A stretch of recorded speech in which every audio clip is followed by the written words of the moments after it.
Pagkatapos ng mamasyal at mag-swimming sa dalampasigan, destination under the sea naman ang subukan sa Batangas. Isang oras na biyahe sa bangka mula Tabangaw Port, mararating ang Isla Verde, na matatagpuan sa dulong bahagi ng Batangas City at norte ng Mindoro. Gaano man kaberde ang mga lupain sa isla, hindi raw ito ang dahilan kaya pinangalanan itong Isla Verde. Ang totoo niyan, ipinangalan daw ito kay Kapitan Juan Verde na siya nakatuklas sa isla noong 1570s at pinaniniwalaang sila ang nagdala ng Kristyanismo sa lugar. Bukod sa baybayin, ang dinarayo raw talaga sa isla ay ang kailaliman ng dagat.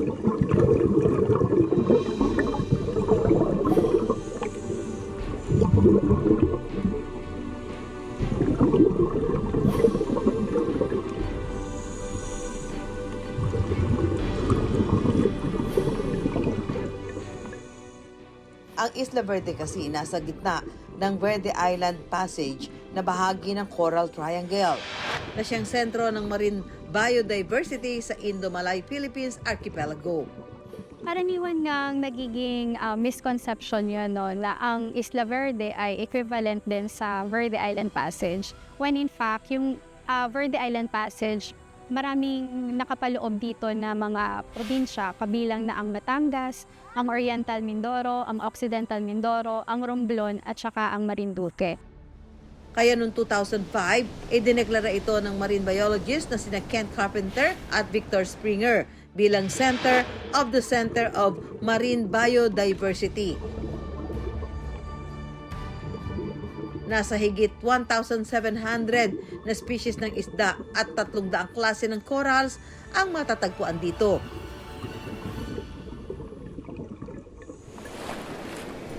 Hindi man pwedeng makapangisda. Welcome naman ang mga turista na mag-sightseeing at mag-snorkeling.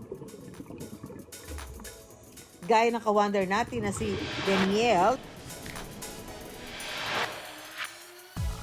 na ang goals daw ngayong tag-init to beat the heat underwater.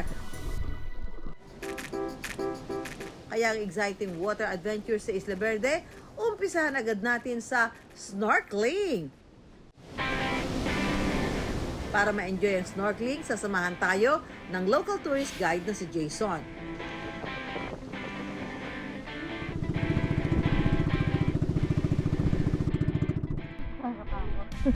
Baka di naka-overall.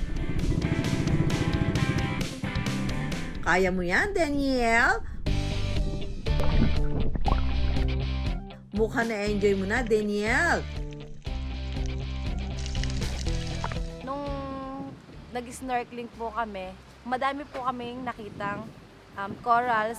Super worth it po. Kasi po, ang dami po makikita na isda na hindi po kayo familiar, tapos super makukulay po. Pero kung mas gusto ng extreme water adventure para mas ma-appreciate ang ganda ng underwater world, libre ang free diving dito.